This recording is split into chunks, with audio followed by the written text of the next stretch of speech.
श्रीमद् भागवतम स्कंद 4 अध्याय 21 और श्लोक संख्या 41।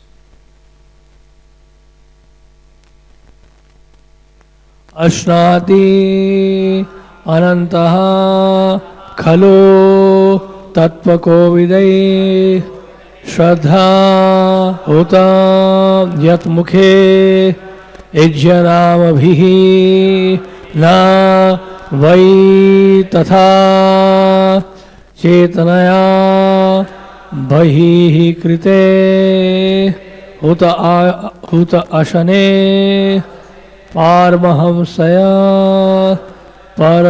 परयगुः अश्नाति अनन्तः खलु तत्त्वकोविदै श्रद्धाहुतं यन्मुख इज्यनामभिः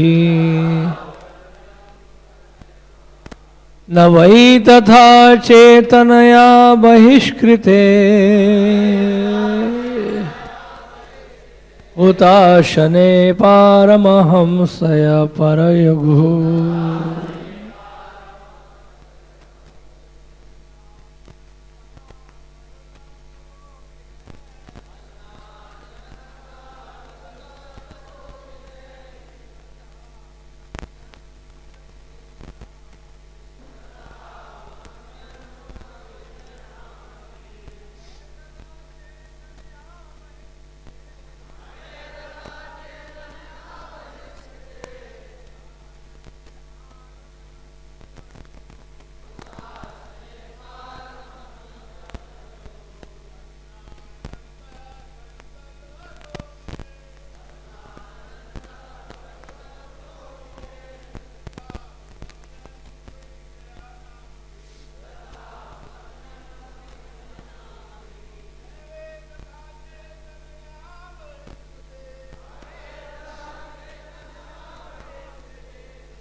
माता जी,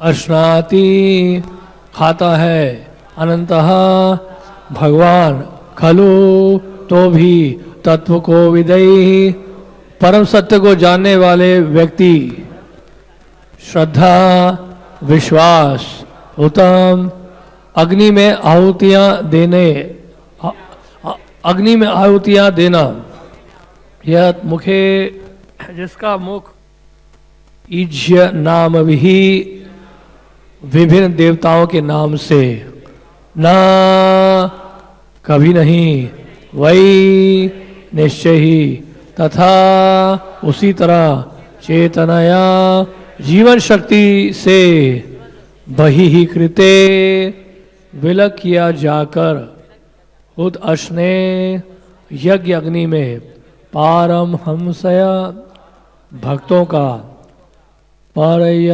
परयगुः कभी भी भार नहीं जाता है।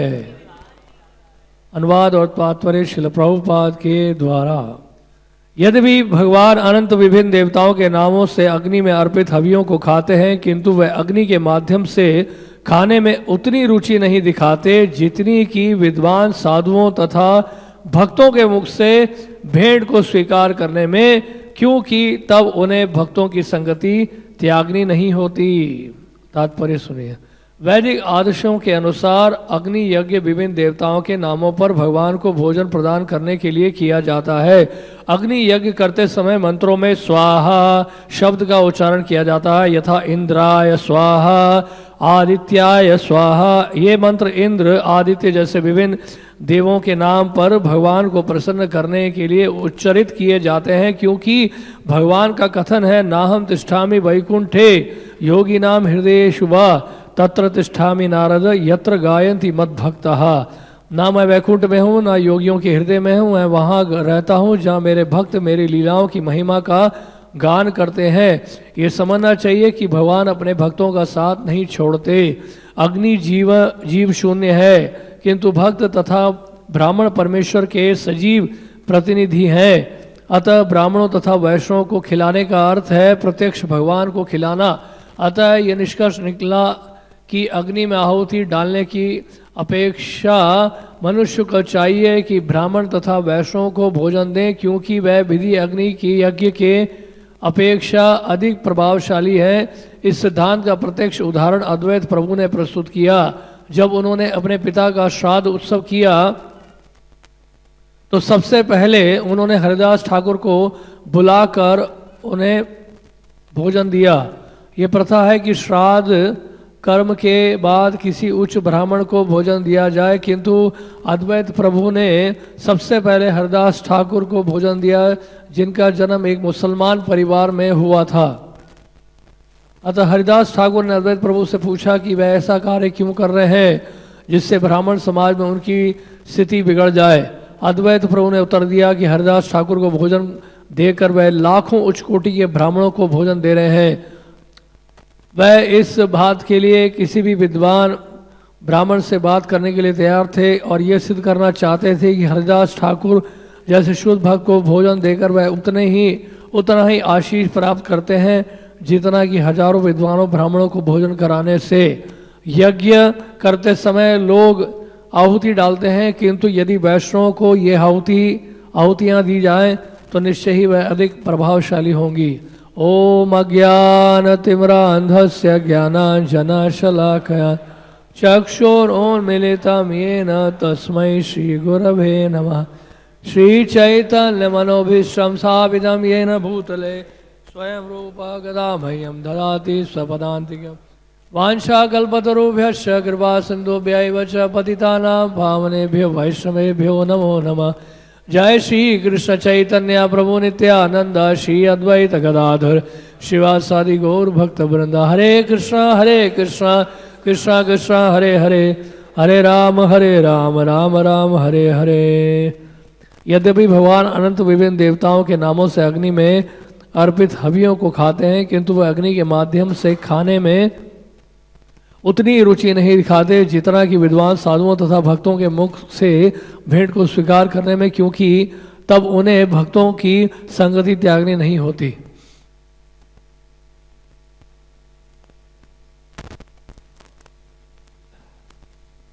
इन कुछ श्लोकों में पीछे के जो 5-6 श्लोक हैं, पृथु महाराज ब्राह्मणों और वैष्णवों की महिमा बता रहे हैं कि ब्राह्मण और वैष्णव भगवान को कितने प्रिय हैं, और राजा होने के नाते उनका एक कर्तव्य बनता है कि ब्राह्मणों की रक्षा करें और वैष्णवों की रक्षा करें।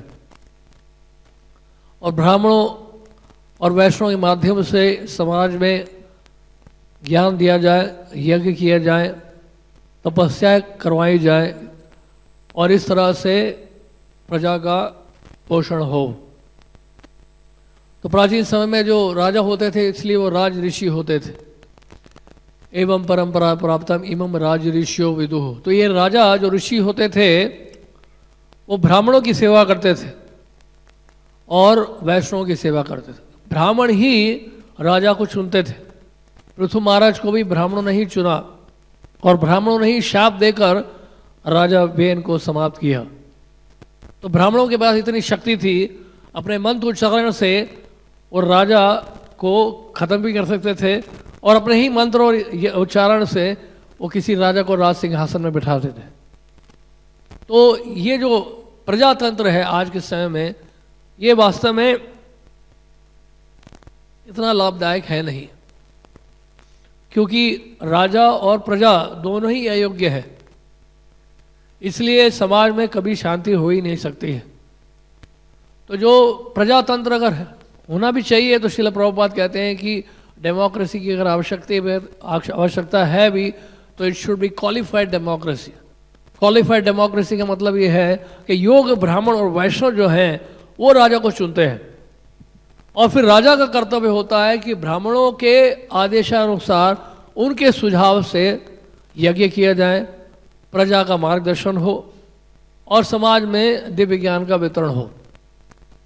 ये ब्राह्मण और वैष्णवों के मार्गदर्शन में राजा जो है राज्य करता है, यानी ब्राह्मण और वैष्णव का सम्मान होता है।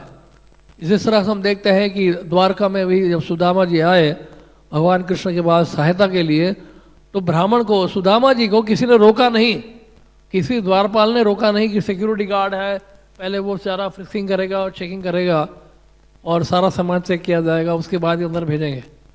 कोई सिक्योरिटी चेकअप नहीं था सुदामा जी के लिए, और सुदामा जी सीधे चले गए और भगवान कृष्ण वृषैया में बैठे हैं और अपने ही बिस्तर में बिठा दिया सुदामा जी को, और अपने सुदामा जी को उन्होंने बिठाकर उनके चरण धोए। भगवान कृष्ण ने स्वयं सुदामा जी के चरण धोए। तो इस प्रकार से भगवान भी आदर्श स्थापित करते हैं कि किस तरह से ब्राह्मणों की, वैष्णवों की सेवा होनी चाहिए। तो यहाँ पर वैष्णव का, ब्राह्मणों के बारे में बताया कि जो यज्ञ होते हैं सामान्य रूप से जो यज्ञ किए जाते हैं, अग्नि में हवियों को खाते कौन? देवताओं के नामों से अग्नि में अर्पित किए जाते हैं, विभिन्न देवताओं के नाम से। और अंततः किसके लिए होता है? भगवान के लिए होता है, नहीं, क्योंकि यज्ञेश्वर भगवान है। भोक्ताराम यज्ञ तपसाम सर्वलोक महेश्वरम। यज्ञ और तपस्या के भोक्ता भगवान ही हैं। देवताओं को भले ही अर्पित किया जा रहा हो, लेकिन अंततः भगवान के पास जाता है। इसलिए इन मंत्रों के साथ साथ ओम का उच्चारण होता है। ओम इंद्राय स्वाहा, इंद्राय स्वाहा। इसका मतलब यह है कि इंद्र के माध्यम से, इंद्र को निमित्त बनाकर ये भगवान को ही अर्पित किया जा रहा है। इसलिए यज्ञ में भी, कर्मकांडी यज्ञ में भी भगवान विष्णु का होना जरूरी है। इसे कर्मकांडी यज्ञ भी संपन्न नहीं किया जा सकता अगर भगवान विष्णु ना हो। तो भगवान विष्णु को अर्पित करने के लिए भी, यानी कि भगवान, यानी कि देवी देवताओं को अगर अर्पित करना है, स्वर्गलोक की आकांक्षा भी अगर ये है और कर्मकांडी यज्ञ भी कर रहे हैं, तो उसमें भी कौन है? उसमें भी केंद्र बिंदु भगवान विष्णु है। बिना भगवान विष्णु के ना कोई कर्मकांडी यज्ञ कर सकता है और ना ज्ञानी जो है वो ब्रह्म के ऊपर ध्यान लगा सकता है, क्योंकि हर जगह जो है ओम का उच्चारण आवश्यक है। इसलिए यहाँ तक कि जो ज्ञानी भी हैं वो भी विग्रह की स्थापना करते हैं, लेकिन उनका उद्देश्य क्या है? ब्रह्म के साथ तादाद में। और इस तरह से ध्यान योगी भी हैं, वो भी परमात्मा का ध्यान लगाते हैं, और भक्त तो है ही, भगवान के भक्त हैं ही। तो तरह तरह के यज्ञ यहाँ बताए गए, लेकिन यहाँ सबसे महत्वपूर्ण बात क्या बताई गई है? अगर इससे बढ़कर क्या है, लेकिन अगर ब्राह्मणों को और वैष्णवों को क्या दिया जाए? प्रसाद खिलाया जाए। यहाँ जब श्रील प्रभुपाद तात्पर्य बता रहे, अद्वैत आचार्य का उदाहरण दे रहे कि अद्वैत आचार्य उस समय ब्राह्मणों के मुखिया थे और शांतिपुर में उनका काफ़ी सम्मान था। सभी ब्राह्मणों के जो है मुखिया थे अद्वैत आचार्य, लोग उनका सम्मान करते थे आचार्य के रूप में। लेकिन अब जो श्राद्ध का समय आया, तो श्राद्ध के समय उन्होंने हरिदास ठाकुर को आमंत्रित किया श्राद्ध पात्र के लिए। हरिदास ठाकुर यावन परिवार से थे। हरिदास ठाकुर तो उनके निकट नहीं जाना चाह रहे थे, अपने आप को बहुत ही नीच मान रहे थे। हरिदास ठाकुर कहा कि मैं तो यावन परिवार में मैंने जन्म लिया है, आप मुझे श्राद्ध पात्र देना चाहते हैं। इतने सारे योग्य ब्राह्मण हैं यहाँ शांतिपुर में, उनको बुलाइए, उनको प्रसाद परोसिए। लेकिन अद्वैत आचार्य ने कहा कि अगर आपको मैं प्रसाद देता हूँ तो वो तो कितने 1 करोड़ कोटि कोटि ब्राह्मणों को खिलाने के बराबर है। अद्वैत आचार्य बोल रहे हरिदास ठाकुर को कि आपको मैंने अगर प्रसाद दे दिया तो कोटि कोटि ब्राह्मणों को खिलाने के बराबर है। यानी कि अगर श्राद्ध भी अगर करना ही है, वास्तव में वैष्णव के लिए श्राद्ध की आवश्यकता नहीं है। सर्वधर्मान परित्यज्य माम एकम शरणम व्रज अहम त्वाम सर्व पापेभ्यो मोक्षयिष्यामि मा शुचा। भगवान कृष्ण की जिसने शरण ले ली उसने श्राद्ध कर ही लिया उसी समय, और एक पूर्वज का नहीं, करोड़ों करोड़ों पूर्वजों का उद्धार कर दिया। अंधेरा ठीक है, लेकिन कम से कम आप तो दिखाई दे हमें। पीछे जो बैठे हाथ कर, वो दिखे नहीं रहे मुझे। तो कोटि कोटि ब्राह्मणों, कोटि कोटि जो पूर्वजों का उद्धार होता है अगर हम ब्राह्मणों की, वैष्णवों की सेवा करते हैं। इसलिए वैष्णवों को प्रसाद परोसना बहुत ही आवश्यक है। खासकर जैसे कि गृहस्थ आश्रम में जो रहते हैं भक्त, उनको क्या करना चाहिए? ब्रह्मचारी सन्यासियों को आमंत्रण देके, निमंत्रण देके और उनको प्रसाद परोसना चाहिए। ये गृहस्थों की जिम्मेदारी है। तालियां बजाइए जोर से। anyway, तो गृहस्थों की जिम्मेदारी है कि गृहस्थ लोग जो हैं उनकी जिम्मेदारी बनती है कि निमंत्रण दें। किनको? ब्रह्मचारियों को, सन्यासियों को, जो विरक्त वैष्णव हैं। क्यों? क्योंकि जब तक ऐसा नहीं करेंगे तो उनके द्वारा जो कमाया गया धन है वो कैसे शुद्ध होगा? अगर सारा धन वो अपने में ही खर्च कर लेंगे परिवार के सदस्यों में, तो वो धन कैसे शुद्ध होगा?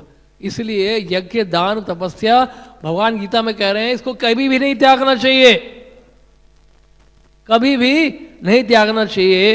ये मनुष्यों को भी, महात्माओं को भी पवित्र करता है, सबको पवित्र करने वाला है। इसलिए प्रसाद, भगवान का प्रसाद जो भगवान को अर्पित है, यज्ञ शिष्टा शिनो मुष्यन्ते सर्वकिल विषयी भुंजते ते गम पाप पचनते ते आत्म कारणात्, यानी कि यज्ञ में अर्पित किया गया जो भोजन है उसको स्वीकार करते हैं संत लोग, और जो अपनी जीवा की तृप्ति के लिए खाते हैं, यानी कि ब्रह्मचारी और विरक्त सन्यासियों को नहीं प्रसाद परोसते हैं, खुद खा लेते हैं जीवा को तृप्त करने के लिए, वो क्या खा रहे हैं? पाप खा रहे हैं। प्रसाद होता अलग बात है, हम उनकी बात नहीं कर रहे जो भक्त है। जो प्रसाद अगर है तो गृहस्थी भक्त का है तो वो पवित्र करने वाला है, उनको भी पवित्र करने वाला है। लेकिन उद्देश्य है कि उनके कमाया गया जो धन है उसके द्वारा वो प्रसाद बनाकर विरक्त वैष्णव को प्रसाद परोसें। ये सबसे बड़ा, ये भी एक यज्ञ है। इसलिए प्रत्येक यज्ञ के बाद प्रसाद होना आवश्यक है।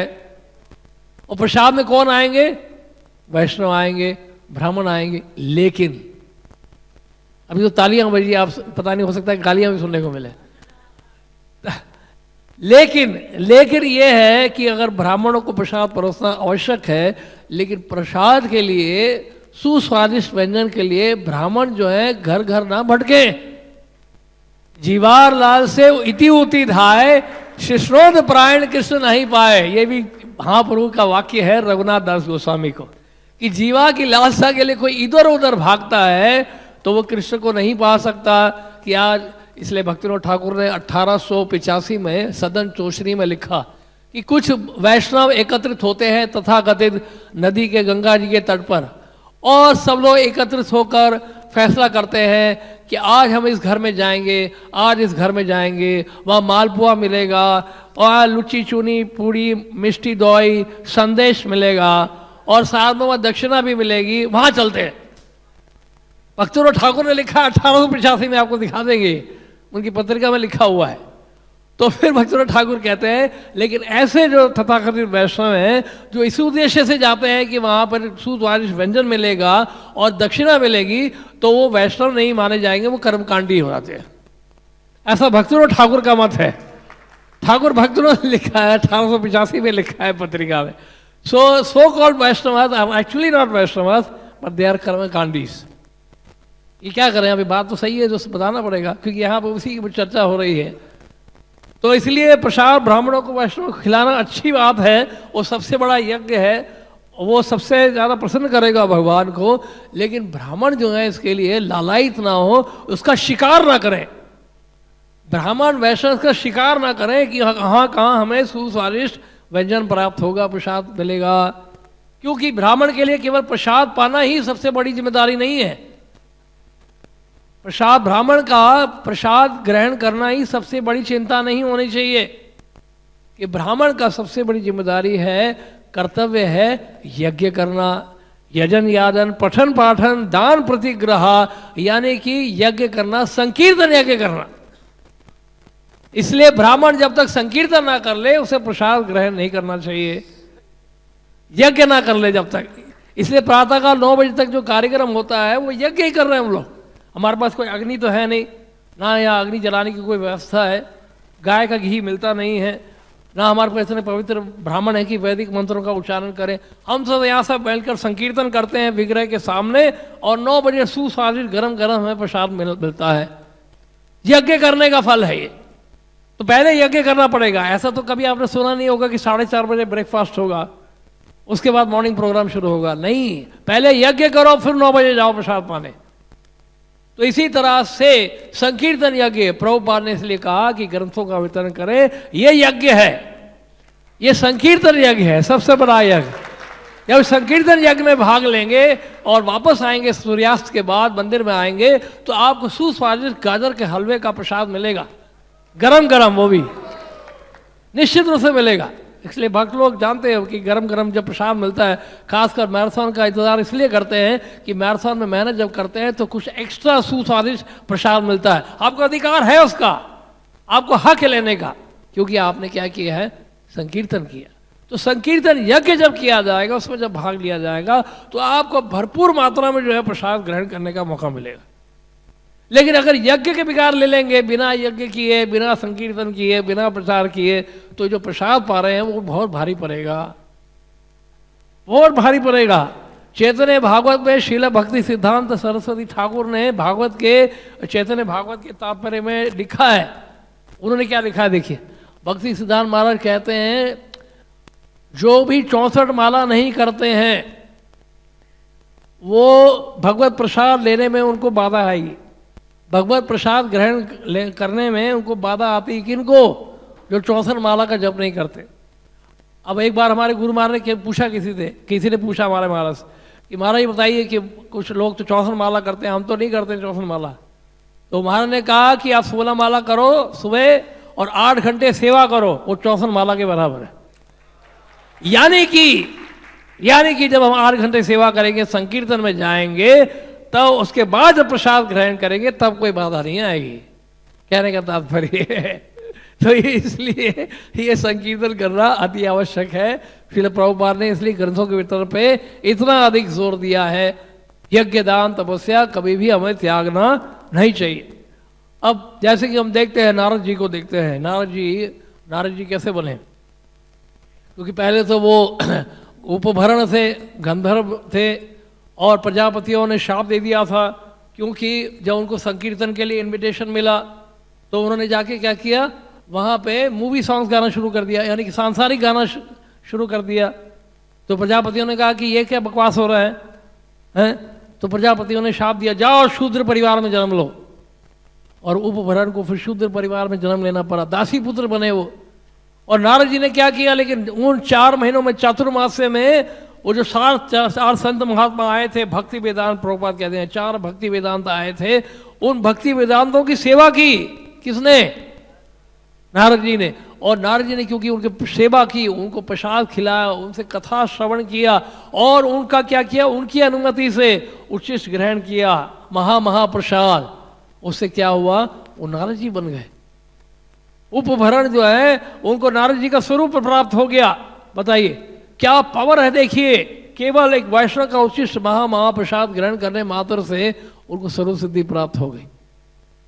तो वैष्णवों को खिलाना ये अति उत्तम है, लेकिन वैष्णव की जिम्मेदारी क्या है ये भी जानना बहुत जरूरी है। चैतन्य महाप्रभु जब गया गए थे अपने पिता का श्राद्ध करने के लिए, और श्राद्ध के लिए गए थे गया, और गया जब जा रहे थे तो रास्ते में भी चैतन्य महाप्रभु को बुखार हो गया था। चैतन्य महाप्रभु का शरीर तप रहा था, और चैतन्य महाप्रभु ने क्या किया रास्ते में, उन्होंने रास्ते में जो एक गांव में ब्राह्मण ठहरे हुए थे, उन ब्राह्मणों को चरणामृत का पान किया चैतन्य महाप्रभु ने। जब चरणामृत का पान किया महाप्रभु ने तो महाप्रभु स्वस्थ हो गए। और उसके बाद फिर गया गए महाप्रभु। तो वहां पर गया तीर्थ में जब पहुंचे और वहां पर भगवान विष्णु के चरणों को देखा, तो पहली बार महाप्रभु ने वहां पर भावमय नृत्य कीर्तन किया, पहली बार। और उसके बाद फिर श्रीपाद ईश्वरपुरी से मुलाकात हुई। श्रीपाद ईश्वरपुरी चैतन्य महाप्रभु के जो गुरु बने थे बाद में, श्रीपाद ईश्वरपुरी का दर्शन जो किया, जो चैतन्य महाप्रभु उनको देखकर कहते हैं, क्योंकि महाप्रभु आए थे वहां पर पिंड दान करने के लिए। और जब चैतन्य महाप्रभु ने श्रीपाद ईश्वरपुरी का दर्शन किया तो महाप्रभु क्या कहते हैं जानते हैं, तीर्थ पिंड दिले से निस्तारे पितृगण, सेहा जारे पिंड दे तारे सही जौन, तुम्हारे देखी ले मात्र कोटि पितृगण, सही क्षणे सर्व बंध पाए विमोचन। क्या मतलब है इसका? मतलब ये है कि अगर कोई तीर्थ स्थान में जाकर अपने पूर्वजों के लिए श्राद्ध करता है तो पूर्वजों का उद्धार करता है। जिसके लिए पिंडदान करेंगे उसी का ही उद्धार होगा, राइट। लेकिन क्या कहते हैं महाप्रभु, क्या कह रहे हैं, फिर क्या कह रहे हैं? लेकिन आपको देखने मात्र से, श्रीपाद आपको केवल देखने मात्र से, आपका दर्शन करने मात्र से कोटि कोटि पूर्वजों का उद्धार हो गया है। ये देखिए महाप्रभु कह रहे हैं कि आपका दर्शन करने मात्र से कोटि कोटि पूर्वजों का उद्धार हो गया। उसके बाद चैतन्य महाप्रभु अपने निवास स्थान में गए और वहाँ पे वो बना रहे थे, भोजन बना रहे थे, अपने लिए कुकिंग कर रहे थे और महाप्रभु रसोई में जाके बना रहे थे। और जैसे बाहर पता चला कि श्रीपाद ईश्वरीपुरी वहाँ पहुँचे हैं, श्रीपाद ईश्वरी ने देखा, अरे आप तो भोजन बना रहे हैं ठाकुर जी के लिए, मैं तो सही समय पर आ गया। तो महाप्रभु ने वो प्रसाद लाए, लेकिन श्रीपाद ईश्वरीपुरी ने कहा कि लेकिन आप कैसे प्रसाद लेंगे? तो श्रीपाद ईश्वरीपुरी ने कहा कि ऐसा करिए, इनको 2 भागों में बांट दीजिए, हम दोनों एक साथ ले लेंगे प्रसाद। महाप्रभु कहा नहीं नहीं ऐसा मत करिए। महाप्रभु ने कहा श्रीपाद अगर आप मुझे प्रसन्न करना चाहते हैं तो आप पहले प्रसाद ग्रहण करिए, बाद में मैं ले लूँगा। तो श्रीपाद ईश्वरपुरी को महाप्रभु ने प्रसाद परोसा, श्रीपाद ईश्वरपुरी ने खूब प्रसाद पाया। और जब प्रसाद परोस रहे थे तो साक्षात लक्ष्मी जी रमा देवी प्रकट हो गई रसोई में और वो महाप्रभु के लिए प्रसाद बना रही थी। और श्रीपाद ईश्वरपुरी ने प्रसाद ग्रहण किया। वहाँ पर वृंदावन ठाकुर लिख रहे हैं कि इस संवाद को कोई सुन लेगा अगर कि महाप्रभु ने किस तरह श्रीपाद ईश्वरपुरी को प्रसाद परोसा और श्रीपाद ईश्वरपुरी ने किसी प्रसन्नतापूर्वक प्रसाद ग्रहण किया, ये अगर कोई घटना को श्रवण कर लेता है तो निश्चित रूप से उसको कृष्ण प्रेम प्राप्त होगा। तो ये प्रसाद की महिमा है। प्रसाद की महिमा ये है कि अगर महाप्रभु जब वैष्णव को प्रसाद खिलाया जाता है, उस प्रसाद को ग्रहण करने पर वैष्णव को जब प्रसाद खिलाया जाता है तो इससे भगवान बड़े प्रसन्न होते हैं। भगवान बड़े प्रसन्न, महाप्रभु बड़े प्रसन्न हैं। और महाप्रभु स्वयं प्रसाद परोस रहे हैं। जब भी सैकड़ों भक्त बंगाल से जगन्नाथपुरी आते थे रथ यात्रा के लिए, महाप्रभु काशी मिश्र से मिलते और महाराज प्रताप से मिलते और सबसे पहले ये देखते हैं कि इन भक्तों के लिए रहने की व्यवस्था कहाँ कहाँ पर है और उनके प्रसाद की क्या व्यवस्था है। और स्वयं चैतन्य महाप्रभु क्या करते, सबको प्रसाद परोसते। यहाँ तक कि जब हरिदास ठाकुर का तिरुभाव हुआ तो हरिदास ठाकुर के तिरुभाव के बाद उन्होंने और कोई यज्ञ नहीं किया और कोई पिंडदान नहीं किया। हरिदास ठाकुर को अपने हाथ में उठाया और संकीर्तन किया, समुद्र में ले गए और वहाँ स्नान कराया। उसके बाद स्वयं महाप्रभु की समाधि बनाई और उसके बाद आनंद बाजार में जाके जगह जगह जाके दुकानों में जाकर महाप्रभु जो है भीख मांगने लगे। आज हरिदास ठाकुर का तिरुभाव हुआ है, आज हरिदास ठाकुर का तिरुभाव हुआ है, आप मुझे कुछ दान दीजिए, कुछ भिक्षा दीजिए। महाप्रभु प्रसाद इकट्ठा कर रहे थे स्वयं चैतन्य महाप्रभु। और उसके बाद भक्तों को बुलाकर चैतन्य महाप्रभु प्रसाद परोसने लगे। तो ये प्रसाद की महिमा है, ये संकीर्तन की महिमा। और कुछ करने की आवश्यकता नहीं है।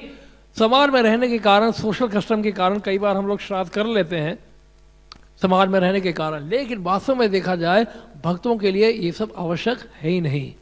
भक्तों के लिए क्या आवश्यक है? संकीर्तन करो और ब्राह्मण और वैष्णव को प्रसाद खिलाओ, बस उसी में सब कुछ हो गया। कितना सरल तरीका है, ये सबसे सरल तरीका है। तो इसलिए चैतन्य चरितामृत में कृष्णदास कविराज गोस्वामी लिख रहे हैं, कृष्ण उच्चिष्ट होए महाप्रसाद नाम, कि कृष्ण जब ग्रहण कर लेते हैं, भोग स्वीकार कर लेते हैं, उसको महाप्रसाद कहते हैं। भक्त शेष होएले महाप्रसाद आख्यान। और जब भक्त उस प्रसाद को ग्रहण करता है और उच्चिष्ट छोड़ देता है तो उसको क्या कहते हैं? महाप्रसाद कहते हैं। तो इसलिए विग्रह की सेवा में जब भी लगता है भोग लगा जाता है उसको महाप्रसाद कहते हैं। तो एक भक्त थे महाप्रभु के, उनका नाम था कालिदास। कालिदास ये बंगाल के भक्त थे और प्रत्येक वर्ष आते थे भक्तों के साथ जगन्नाथपुरी। जब जगन्नाथपुरी आए थे, उनकी एक आदत थी, बहुत अच्छी आदत थी। कालिदास क्या करते, भक्तों के घर जाते कुछ सामग्री लेकर, और वो खाने की सामग्री लेकर, भोजन लेके जाते और भक्तों को देते। भक्त उसका भोग लगाते, वो प्रसाद ग्रहण करते और उसका उच्चिष्ट कालिदास ग्रहण करते। और घर घर जाके यही करते हैं, सबका झूठन खाते हो जाके। तो ये उनकी आदत थी। और जगन्नाथपुरी जब आए तो एक वैष्णव के घर पे गए जिनका नाम था झाड़ू ठाकुर। झाड़ू ठाकुर एक शूद्र परिवार से भी बहुत ही निम्न कुल में जन्म लिए, भक्त थे झाड़ू ठाकुर।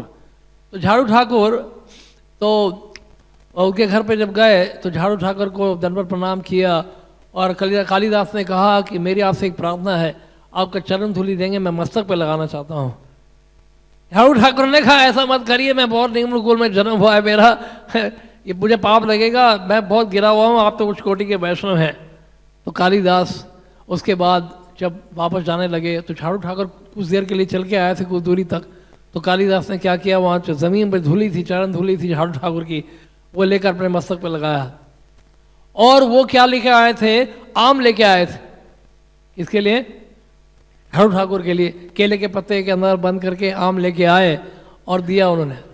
तो झाड़ू ठाकुर ने स्वीकार किया और आम खाना शुरू किया, गुठली को छोड़ दिया, बाकी सब कुछ खा लिया और छिलका फेंक दिया। और उसके बाद उनकी पत्नी ने भी ग्रहण किया। उसके बाद घर के बाहर ही पीछे की तरफ एक गड्ढा था, उस गड्ढे में उसको डाल दिया। और उसके बाद ऐसा तो लग रहा था कि कालिदास जो है चले गए हैं, लेकिन कालिदास क्या कर रहे थे, वो घर के पास ही निकट में छुपे हुए थे, देखने के लिए कि आम कब खाएंगे और कब वो आम के छिलके फेंके जाएंगे। और उन्होंने देख लिया अरे गड्ढे में गिरा हुआ है, और गए गड्ढे से निकाला, वो सारे आम के छिलके निकाले और खाना शुरू कर दिया। किसने, कालिदास ने। कालिदास ने वो सारे झूठे छिलके आम थे वो सब खाना शुरू किया। तो इतने बड़े वैष्णव थे कालिदास की, श्रद्धा, इतना विश्वास था, पूरा फेथ था उनका वैष्णव में। और एक दिन क्या हुआ, जब जगन्नाथपुरी के मंदिर में गए, अब देखिए वैष्णव का उचित ग्रहण करने मात्र से कितनी बड़ी कृपा हो गई कालिदास के ऊपर। कालिदास गए सिंह द्वार की उत्तरी दिशा में, जहाँ पर 22 सीढ़ियाँ हैं जो जगन्नाथ मंदिर की तरफ जाती हैं, और सीढ़ी के नीचे एक गड्ढा है, और वहाँ पे महाप्रभु आते अपना चरण धोते थे। और गोविंद को आदेश दिया था चैतन्य महाप्रभु ने कि इस चरणामृत को कोई नहीं पिएगा, स्ट्रिक्ट ऑर्डर दिया था। इसलिए उनके जो भक्त थे, पार्षद थे, वो सब डरते थे महाप्रभु बहुत क्रोधित हो जाएंगे, फिर चले जाएंगे अलारनाथ छोड़ के, हमें कोई नहीं जाएगा चरणामृत पीने। लेकिन कुछ लोग जो है चालबाजी करते, ट्रिक करते और जाके वो चरणामृत ले लेते। तो चैतन्य महाप्रभु एक दिन वहां पे पहुंच हो रहे थे और कालिदास वहां पहुंच गए। कालिदास पहुंचे और गोविंद देख रहे हैं, कालिदास को देखकर कुछ कह भी नहीं रहे। और कालिदास नीचे, पांव के नीचे, चरणों के नीचे हाथ रखा और चरणामृत पी लिया। एक बार, 2 बार, 3 बार। महाप्रभु ने कहा कि बस हो गया, बहुत हो गया, जितना कृपा करना था कर दिया मैंने, आगे मत करना, बस बहुत हो गया। तो चैतन्य महाप्रभु चले गए जगन्नाथ जी का दर्शन करने के लिए। उसके बाद जगन्नाथ जी का महाप्रसाद ग्रहण किया महाप्रभु ने, और कालिदास आके उनके कमरे के बाहर आके खड़े हो गए छुपके से। कालिदास इंतजार कर रहे थे कि महाप्रभु का उचिष्ट मिलेगा। अभी तक तो वैष्णव का उचिष्ट लिया था, अब क्या उनकी इच्छा थी, योजना क्या थी उनकी कि महाप्रभु का उचिष्ट मिलेगा। चैतन्य महाप्रभु कहते हैं गोविंद को, देखो बाहर कालिदास खड़ा है, उसको मेरा ये महाप्रसाद दे दो। देखिए वहां कृष्णदास कविराज गोस्वामी लिखते हैं, क्योंकि कालिदास ने वैष्णव का उचिष्ट महाप्रसाद, महाप्रसाद ग्रहण किया था और उनकी पूरी श्रद्धा थी वैष्णव में, उनके महाप्रसाद में। इस कारण से आज उनके ऊपर महाप्रभु की कृपा हो गई विशेष, कि महाप्रभु खुद ही बोल रहे हैं कि कालिदास को मेरा महाप्रसाद दो। तो ये महाप्रसाद की महिमा है कि ये इतना बड़ा यज्ञ है, ब्राह्मणों को खिलाना, वैष्णव को खिलाना। इससे जितने भगवान इतने प्रसन्न होते हैं, भगवान को प्रसन्न करने का सबसे आसान तरीका है कि हम उनको क्या करें, वैष्णवों को, ब्राह्मणों को प्रसाद खिलाएं। और इसलिए हम लोग बता रहे थे कि क्या कि ये बहुत बड़ा यज्ञ है, यही यज्ञ है। यज्ञ करना बहुत जरूरी है, ब्राह्मणों के लिए, वैष्णव के लिए यज्ञ करना बहुत जरूरी है। अगर यज्ञ नहीं करेंगे तो कैसे हम लोग प्रसाद पाएंगे जो प्रसाद हम पा रहे हैं, राइट। और एक बार क्या हुआ कि आगरा में रथ यात्रा के समय हमारे भक्त लोग ग्रंथ बांट रहे थे और ग्रंथों का वितरण हो ही नहीं रहा था ठीक से। तो वहाँ पर जगन्नाथ जी के रथ से एक पुजारी ने बुलाया, और बार बार पुजारी बुला रहा था, वो भक्त आ नहीं रहा था। तो आखिर में भक्त को लगा कि ये मुझे ही बुला रहे हैं शायद। तो पुजारी से मिलने गया, तो भक्त ने कहा कि आपने मुझे बुलाया। तो उन्होंने कहा क्या बात है, बोलते हैं यार तो ग्रंथ बिकी ने ग्रंथ कोई ले नहीं रहा है, बहुत समस्या हो गई, सुबह से लगाओ एक भी बुक नहीं निकल रही है। तो पुजारी ने कहा ऐसा करो, मैं जगन्नाथ जी का प्रसाद देता हूँ सबको, जगन्नाथ जी का प्रसाद मैं सबको देता हूँ, और जब प्रसाद दूंगा तो उसी समय गीता भी दे देना। तो वो खड़े हो गए साथ में, और जगन्नाथ जी का महाप्रसाद सबको दे रहे थे और साथ में गीता दे रहे थे और लोग खुद ही पूछ रहे थे कि इसके लिए कुछ देना होगा। तो ऐसा करके जितनी बार दिया गया प्रसाद उतनी बार गीता निकलती गई। ये देखिए प्रसाद की महिमा की, प्रसाद के माध्यम से कैसे ग्रंथों का वितरण होता है।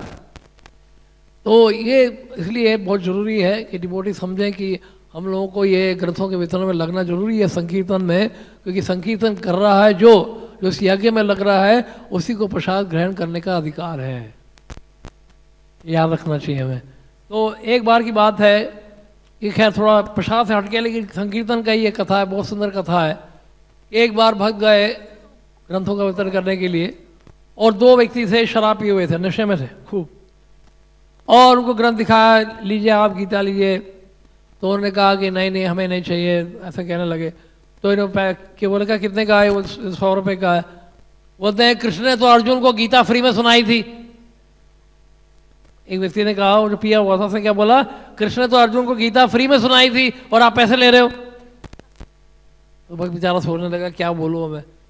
तो भक्त के दिमाग में क्या बात आई, भक्त ने कहा कि रिकॉर्डिंग करने के जो पैसे हैं वो ले रहा हूँ मैं।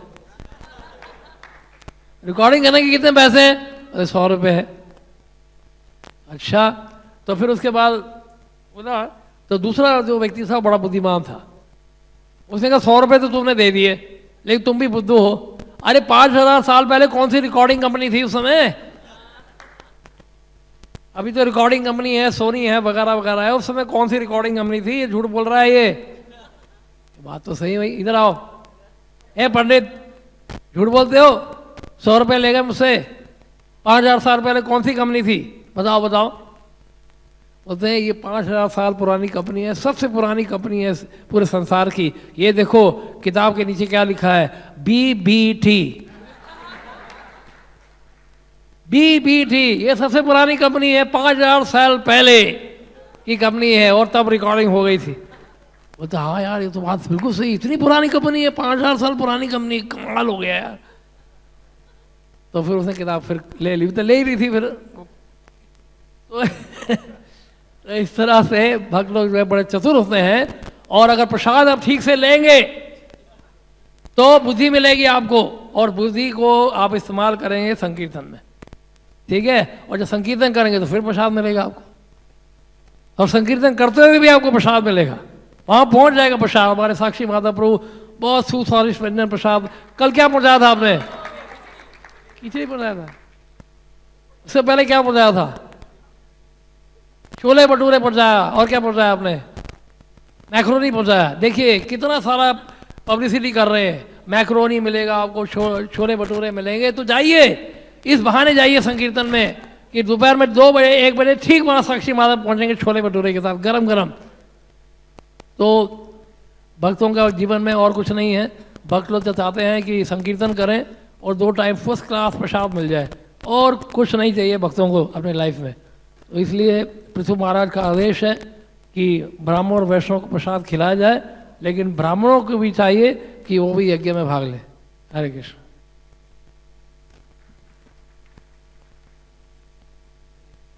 हरे कृष्ण, बहुत बहुत धन्यवाद।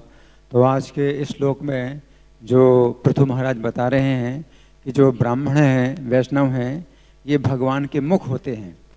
तो ब्राह्मण और वैष्णवों के मुख से भगवान खाते हैं और उसका रसास्वादन करते हैं। लेकिन मुख का 2 कार्य होता है, एक तो खाना होता है, दूसरा बोलना होता है। तो अगर आप ऐसे मुख बनना चाहते हैं भगवान के, तो आपको भगवान का संदेश भी देना होगा। तो मुख जो है ब्राह्मण या वैष्णव जो होते हैं, तो उन्हीं को ही ब्राह्मण वैष्णव कहा जाता है, जो भगवान का संदेश दें और अपने मुख से संदेश बोलें। लेकिन मुख से संदेश बोलने से भी ज़्यादा जो प्रभावशाली कार्य है वो पुस्तक देना है। तो अगर आप पुस्तक देते हैं, पुस्तक बांटते हैं, तो ये जो है आप भगवान का संदेश दे रहे हैं, तभी आप भगवान के मुख बने, और तभी आपके मुख से भगवान खाएंगे, भगवान उसका आनंद लेंगे। तो आपको भगवान का मुख बनना है, और जो है प्रसाद का रसास्वादन अगर करना है और ये अधिकार अगर पाना है, तो आपको भगवान का संदेश देना है। और पुस्तक के रूप में अगर आप देते हैं भगवान का संदेश, तो बहुत तेज़ी से और बहुत अधिक मात्रा में वो संदेश लोगों के पास में जाता है। तो इसलिए आप पुस्तक वितरण करिए।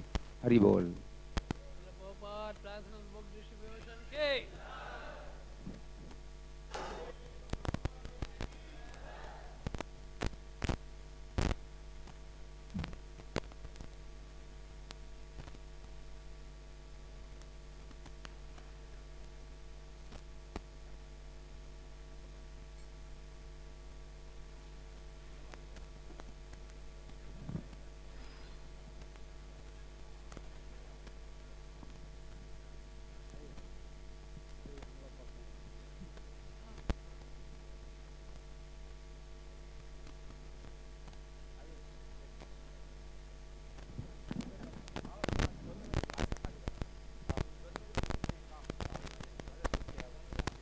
नमः ॐ विष्णुपदाय कृष्णपृष्ठाय भूतले